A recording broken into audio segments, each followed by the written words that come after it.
Yes.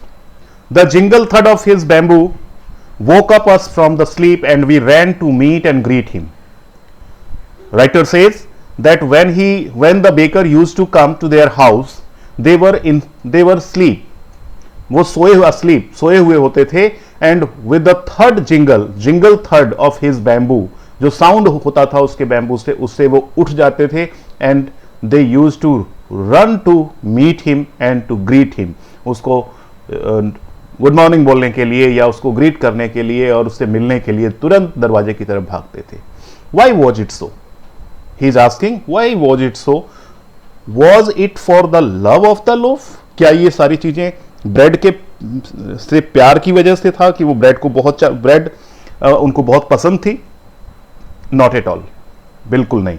The loaves were bought by some paskine and bastine, the maid servant of the house.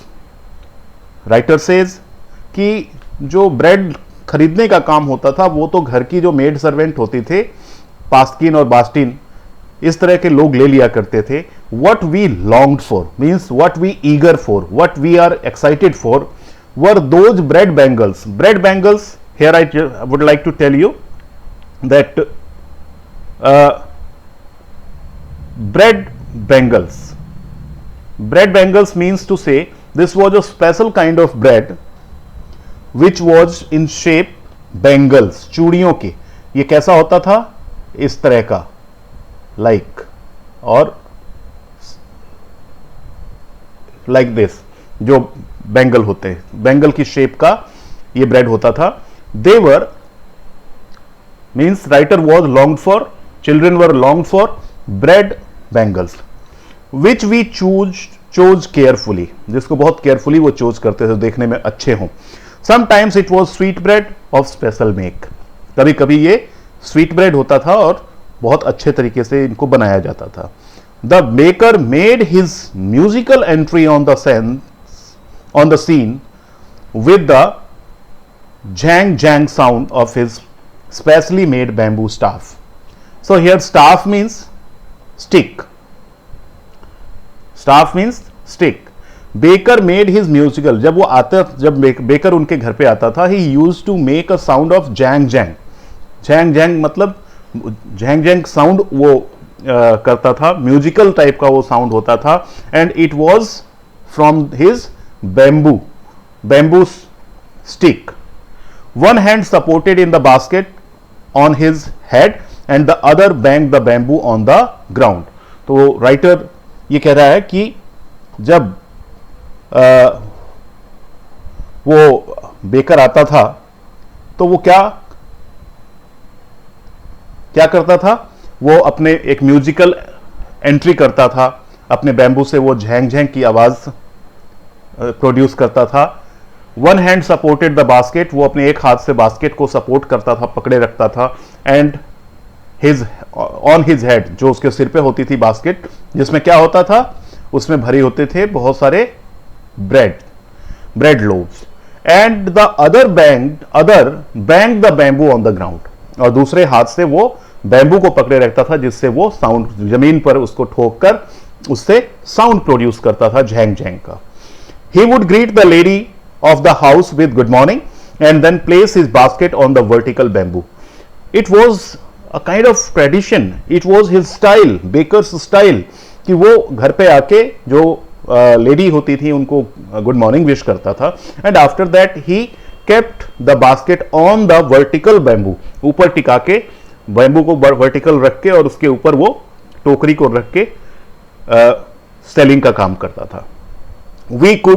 We kids would be pushed aside with a mild rebuke. Mild rebuke means scolding, an expression of disapproval or a kind of scolding. तो हमारे जो elders होते थे हमको बहुत mildly धक्का देके और बहुत हल्का सा डांट के साइड में कर देते थे. And the loaves would be delivered to the servant, और इस तरह से जो सर्वेंट होते थे वो लोव्स ले लिया करते थे, ब्रेड को खरीद लिया करते थे. But we would not give up. We would not give up. Students, you know that small kids are very eager to know everything. जब भी कोई दरवाजे पे कोई कुछ बेचने आता है, आप लोगों ने भी एक्सपीरियंस किया होगा, देन बच्चे सबसे पहले वहां पे जाते हैं, वो जानने की कोशिश करते हैं, उनके अंदर बहुत ज्यादा ईगरनेस होता है, वो हर चीज के बारे में जानना चाहते हैं। तो writer says we would not give up, मतलब इसका मतलब उन्होंने हमें डांट दिया, साइड में कर दिया, इसका मतलब हम हार थोड़ी ना मानने वाले थे। We would climb a bench और द पैरापेट। पैरापेट क्या होता है? Parapet is a kind of small wall, means it is not very high. ये एक वॉल होती है जो किसी भी बालकनी में या किसी भी छत के साथ में, या आपने कह सकते हैं कि जब हम घर बनाते हैं तो बाहर जो बाउंड्री वॉल होती है जिसकी ऊंचाई बहुत ज्यादा नहीं होती है, दैट इज कॉल्ड पैरापेट। तो children used to climb on the bench or parapet and peep into the basket somehow. Peep into means झांकना, उसकी बास्केट में देखते थे that what things are there. I can still recall the typical fragrance of those loaves. Typical fragrance, typical scent, वो एक अलग ही तरह का जो सेंट, जो फ्रेग्रेंस, खुशबू आती थी उस ब्रेड से, वो मुझे आज भी याद आता है। Loaves for the elders and the bangles for the children. So how was the purchasing of loaves? बड़े लोगों के लिए लोव्स खरीदे जाते थे, मीन्स बड़े पीसेस के ब्रेड, और बच्चों के लिए व्हाट, क्या खरीदा जाता था बच्चों के लिए? Bangles, means bread bangles. Then we did not even care to brush our teeth और wash our mouth, he says mouth properly, he says. और उसके बाद तो क्या होता था कि इतना भी उनको केयर नहीं होती थी कि उनको ब्रश करना है, अपने दांतों को साफ करना है और मुंह को साफ करना है।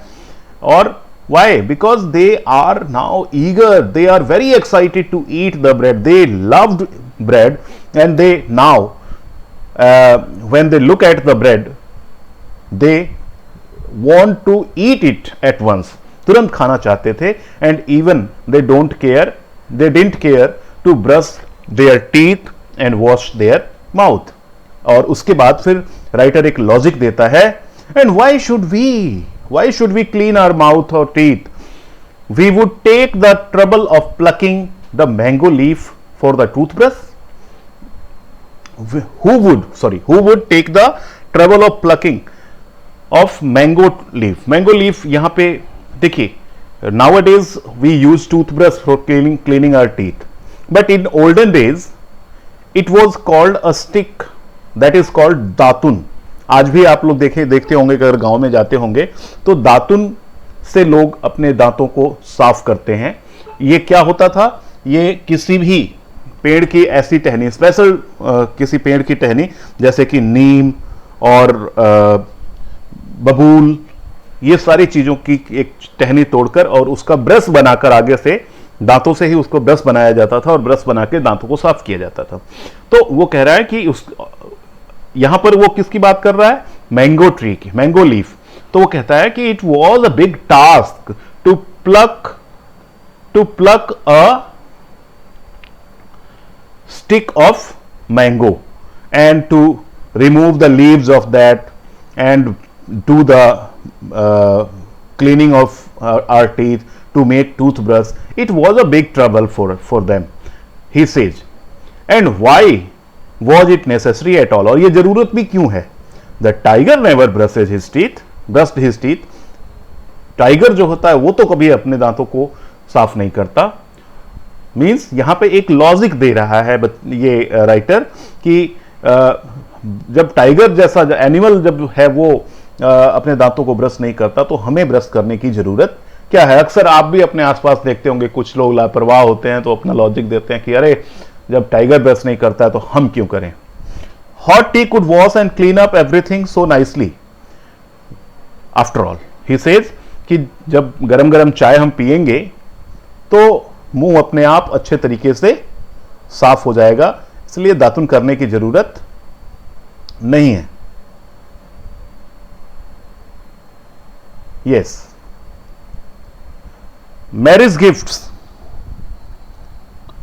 yes, marriage gifts are meaningless without, next we will study in the next video. Thank you.